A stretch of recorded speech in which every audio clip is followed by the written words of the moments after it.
যখন মাইয়েতকে কবরে শোয়ানো হয় তখন সে তাকে দাফন করে যাওয়া ব্যক্তিদের হাঁটার খসখস আওয়াজ শুনতে পায়। এরপরে তাকে যখন শুইয়ে দেওয়া হয়, সে যদি মুমিন ব্যক্তি হয় তাহলে তার মাথার দিকে তার সলাত এসে দাঁড়িয়ে যায়।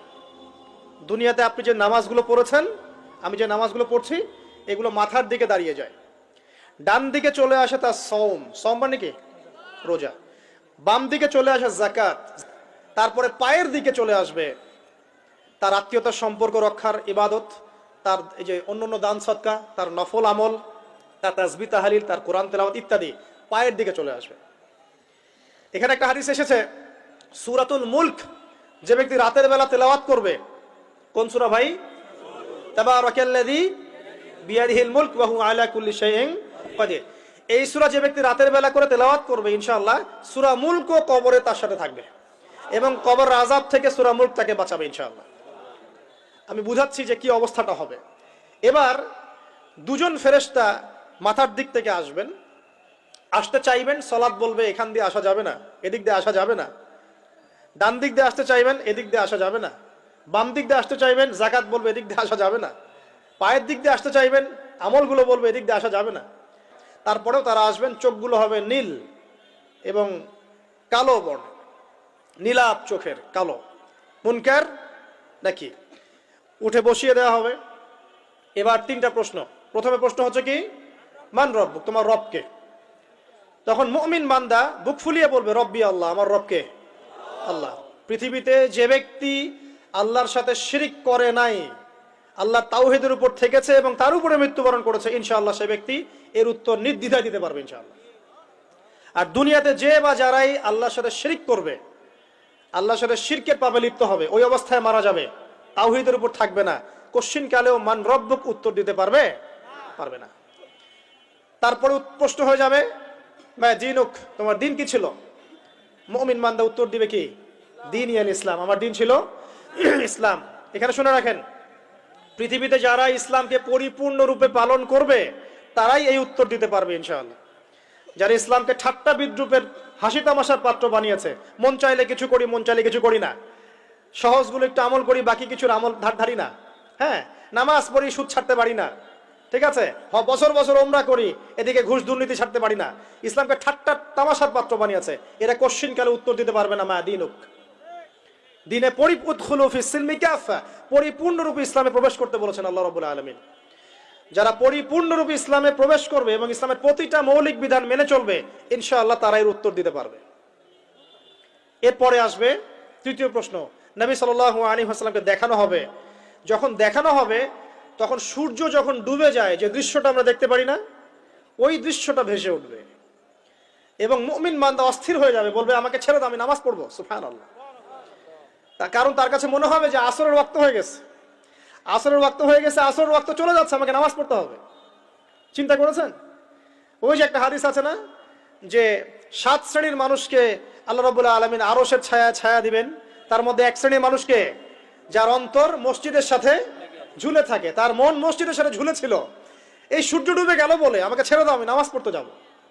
তখন ফেরেশতারা বলবেন তোমাকে নামাজ পড়তে দেয়া হবে, তবে তার আগে তুমি এর উত্তর দাও। কি উত্তর? এই ব্যক্তির দিকে তাকাও। তখন নবী সাল্লাল্লাহু আলাইহি ওয়াসাল্লামকে দেখানো হবে, সাল্লাল্লাহু আলাইহি ওয়াসাল্লাম দরুদ পড়বেন। বলা হবে যে এই ব্যক্তির সম্পর্কে তোমার কি ধারণা?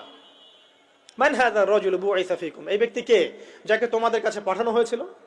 মুমিন ব্যক্তি নির্দ্বিধায় বলে দিবে যে তিনি হচ্ছেন আমার নবী মুহাম্মদুর রাসূলুল্লাহ সাল্লাল্লাহু আলাইহি ওয়াসাল্লাম। দেখুন, পৃথিবীতে যে বা যারাই নবী সাল্লাল্লাহু আলাইহি ওয়াসাল্লামের সুন্নতের উপর আমল করবে, ইনশাআল্লাহ সে তার উত্তর দিতে পারবে। দুনিয়াতে যারা নবীর সুন্নতের 5 পয়সা পরোয়া করছে না, তার আদর্শের 5 পয়সা দাম দিচ্ছে না, তারা কোশ্চিন কালে উত্তর দিতে পারবে না। নাম হতে পারে আব্দুর রহমান, আব্দুর রহিম, নবীর সুন্নতের ধার ধারে না, তারা উত্তর দিতে পারবে না। তো নবীর সুন্নতের গুরুত্ব কত গভীর, এটা আমাদেরকে এখান থেকে বুঝতে হবে। তাই প্রিয় যুবক ভাইরা, মুসলিম ভাইরা, আমাদের জীবনটাকে নবীর আদর্শ এবং সুন্নতে ঢেলে সাজাতে হবে। সকাল থেকে সন্ধ্যা পর্যন্ত প্রতিটা কাজ করবো কার তরিকায়? রাসূলের তরিকায়। নামাজ পড়বো তার তরিকায়, রোজা, সিয়াম, হজ, জাকাত, আমল, মুআমালাত, আখলাক সব কার তরিকায়? নবী সাল্লাল্লাহু আলাইহি ওয়াসাল্লামের তরিকা অনুযায়ী ইনশাআল্লাহ। আল্লাহ পাক তৌফিক এনায়েত করুন, আমিন। এবার ফেরেশতা দুজন জিজ্ঞাসা করবেন অবাক হয়ে যে তুমি কিভাবে এটা জানলে, তুমি কিভাবে এই তিনটা প্রশ্নের উত্তর দিতে পারলে? কারণ বেশিরভাগ মানুষ তো উত্তর দিতে পারবে না, বেশিরভাগ মানুষই এই উত্তর দিতে পারবে না। কারণ কিয়ামতের মাঠে 1999 জন মানুষ জাহান্নামে যাবে, নাউজুবিল্লাহ। তো এটা কঠিন পরীক্ষা। আল্লাহ রাসূল সাল্লাল্লাহু আলাইহি ওয়াসাল্লাম বলেছেন যে নিশ্চয়ই তোমাদেরকে এখানে পরীক্ষায় ফেলা হবে, আর তোমরা যদি এই পরীক্ষা জেনে তোমাদের মৃতদেরকে দাফন করা থেকে বিরত না থাকতে, তাহলে আমি তোমাদেরকে শুনিয়ে দিতাম কবরে কেমন পরীক্ষা হয়। মানে যদি আমরা শুনতে পারতাম যে কবরে কেমন পরীক্ষা হয়, আমরা ভয়ে আমাদের মৃতদেরকে দাফন পর্যন্ত করতাম না। এটা নবীজি বলছেন সাল্লাল্লাহু আলাইহি ওয়াসাল্লাম। তাকে জিজ্ঞাসা করা হবে যে তুমি কিভাবে জানলে এটা?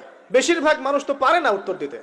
তখন সেই ব্যক্তি বলে বসবে, সেই ব্যক্তি বলবে যে করাতু কিতাব আল্লাহ, আমি আল্লাহর কিতাব এই কোরআন পড়েছি। মুমিন বলবে আমি আল্লাহর কোরআন পড়েছি, ফাআমানতু বিহি, আমি এর উপর ঈমান এনেছিলাম, ওয়া সাদ্দাকতু, এবং সত্যায়ন করেছিলাম। সুবহানাল্লাহ। অতএব দুনিয়াতে যারা দ্বীনের জ্ঞান অর্জন করছে না, কোরআন পড়ছে না, হাদিস পড়ছে না, পড়াশোনার চেষ্টা করছে না, জানার চেষ্টা করছে না, কবরে পাওয়া ডিফিকাল্ট আছে। এটা একটা অন্যতম প্রশ্ন। আমরা কিন্তু মনে করি তিনটা প্রশ্ন হচ্ছে, আসলে প্রশ্ন হচ্ছে কয়টা? 4টা।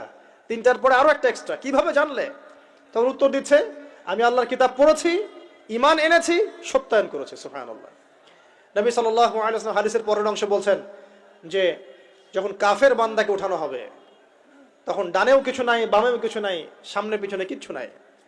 মাথার দিক থেকে ফেরেশতারা চলে আসবেন, উঠিয়ে বসানো হবে, প্রশ্ন করা হবে কে তোমার রব? একটাই উত্তর, লা আদরি, আমি জানি না। নাউজুবিল্লাহ। কি তোমার দিন? লা আদরি, আমি জানি না। এই যে আল্লাহর তো খবর নাই, আল্লাহ পাকের বিধান মেনে চলার কোনো খবরই নাই, পরোয়াই নাই। সে জানবে কিভাবে ইসলাম কি জিনিস? সে জানবে কিভাবে আল্লাহ কি জিনিস? ও তো আল্লাহকে চিনেই না। দিব্যি বলে বেড়াচ্ছে মহাবিশ্ব সৃষ্টি হচ্ছে বিগ ব্যাং থেকে, আল্লাহ বলে কেউ নাই।